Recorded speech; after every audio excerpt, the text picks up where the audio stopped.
White man in boxing led the Flair Cops. Shout out to Goodfellas Sports TV. Don't forget to check out our sponsor, The Health Blaze, at thehealthblaze.com. 100% all natural products from lotions, soaps, foot soaks, bath bombs, and much, much more. Use the promo code Goodfella1Boxing. Tell them your boy CJ Goodfella sent you. Get 18% off. We out. All right, let's talk some boxing. We back. Goodfellas Sports TV. Hit that subscribe button, bell icon button, share the video.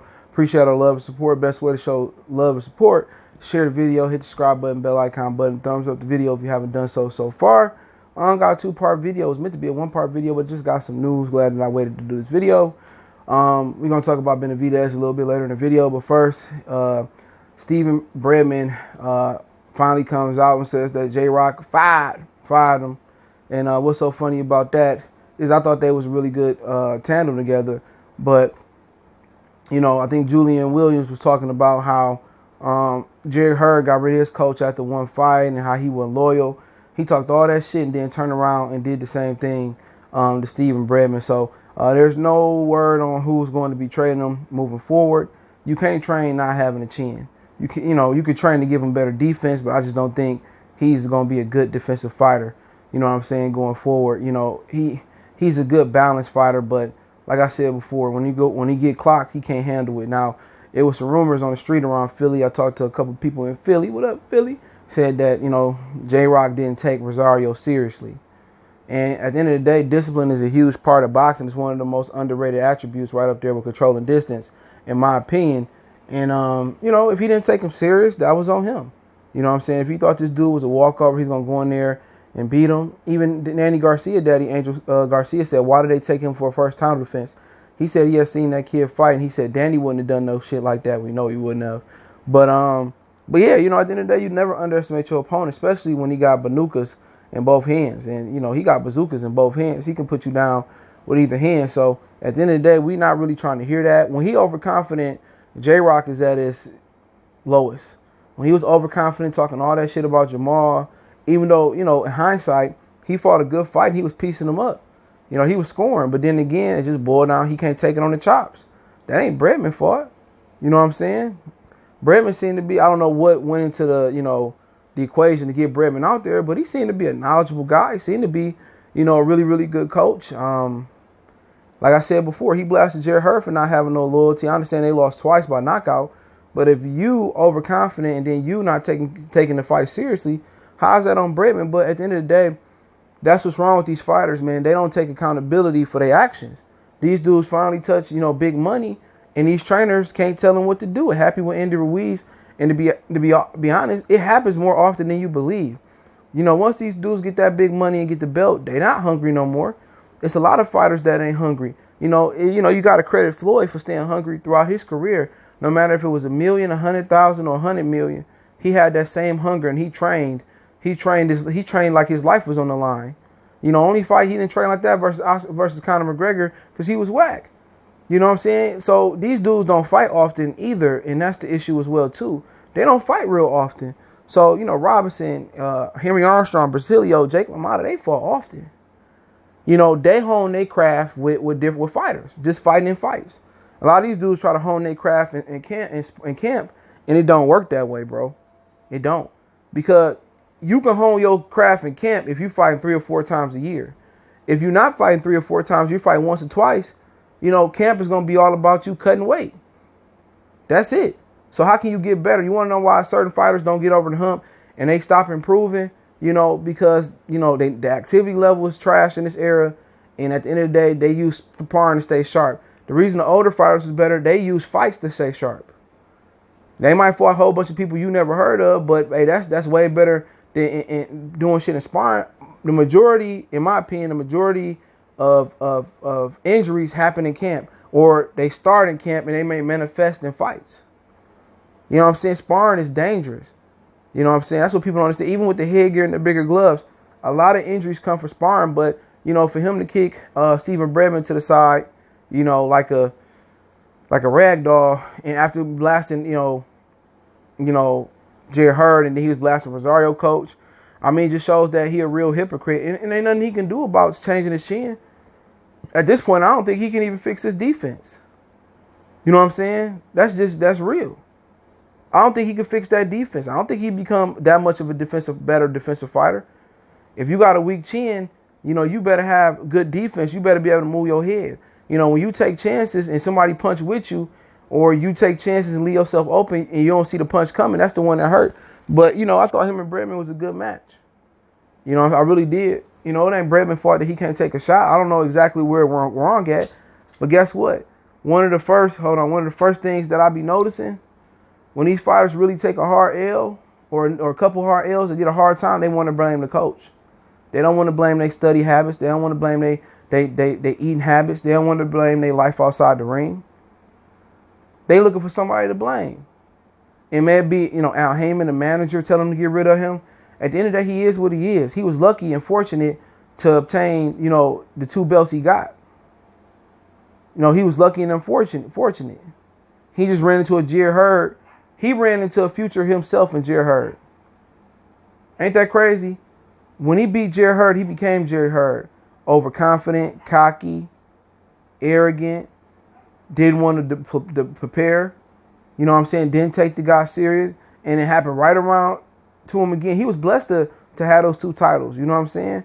I don't see him getting another 2 titles unless somebody really show him how to, defend his chin.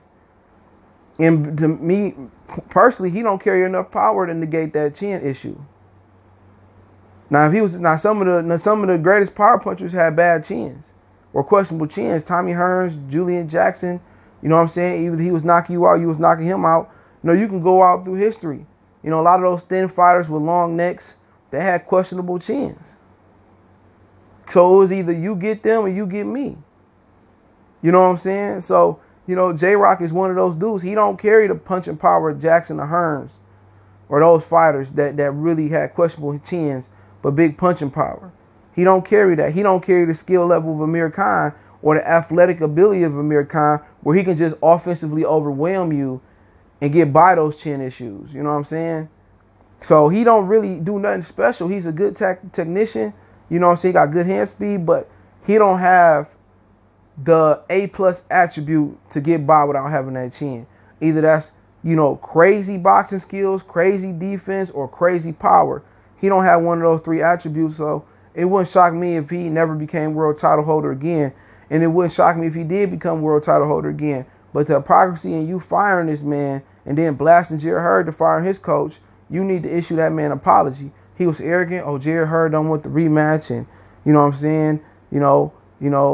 All that shit he talked when he had his most confident point, he had his most weakest point, J-Rock. When J-Rock is at his weakest point and his most downest point, he is most dangerous. If he come in arrogant and cocky, you know what I'm saying, he gonna lose. So that's just the honest truth. Will he beat Banana Boy in a rematch? He can't take it on the chin. So unless Banana Boy come in and don't train, then maybe. But he ain't gonna be able to avoid that power for 12 rounds. And versus Jamil Charlo, he'll make him pay, but he can't hurt him. So he eventually gonna get stopped down the stretch. Now him and Lubin will be an interesting fight. People say, well, Lubin ain't got a chin. Well, Lubin walked right into that shot that Charlo hit him with. So that's debatable. But hey, let's keep it going. I'm hearing, I guess the new WBC rankings ain't came up yet. Check the website. And also check the Twitter. Now I'm saying Fight News rankings that haven't. But the same people that told me that the WBC, what would they tell me? That WBC was going to create, basically make the franchise belt obtainable for Teofimo Lopez and Lomachenko, and said you can win it only in undisputed fights, and that's the new rule they came up with. The same people that told me that, they told me that David Benavidez petitioned to be number 1 at 68 again, and the WBC granted his petition. So when you see the new rankings, I'll trust the source, the David Benavidez will be the number 1 fighter in the WBC rankings. And if Canelo don't take Uterman, then it's going to be Uterman versus Benavidez for a vacant belt. They take care of their Mexican fighters, you know what I'm saying?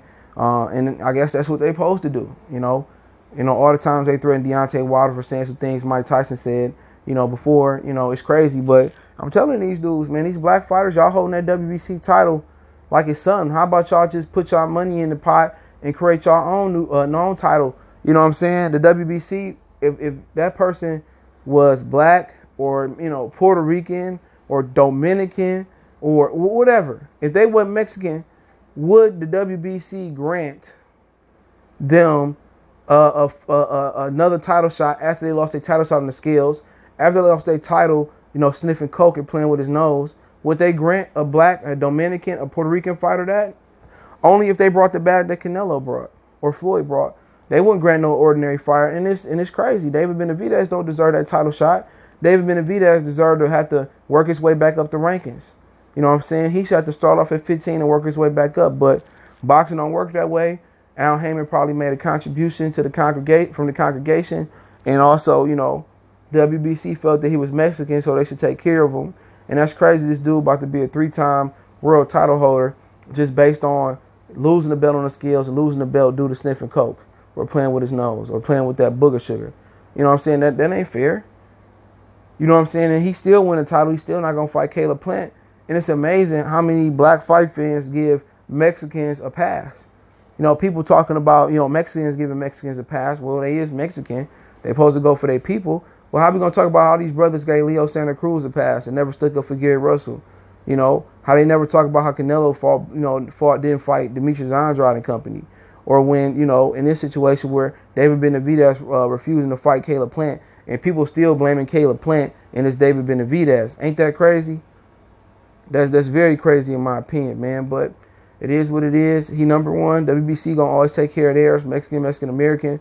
And that's just the way it is, like Tupac said. So him and Uterman probably going to fight for that vacant belt. Do I like it? No, but I pretty much seen it coming. I think he tried to talk about moving up to 175, and he saw a Better BF there. He didn't want that smoke. He couldn't, man, Better BF probably could fight one arm behind his back and beat David Benavidez. So him going back down, he said he could make the weight. It'd be funny if he missed weight again versus Uterman. They still going to take care of him in ranking 1 again. He don't deserve the ranking. He don't deserve the title shot at all, but we know politics reign supreme in boxing. But, hey, let me know what you guys think. Don't forget we on Facebook, Instagram, Twitter. Reach out if you got business, question, query, sponsorship, video requests. Keep sharing the videos. Want to make a donation to the channel. Cash App at CJ Good 313. PayPal link in the description. Appreciate the love, support. One time for the one time we gone.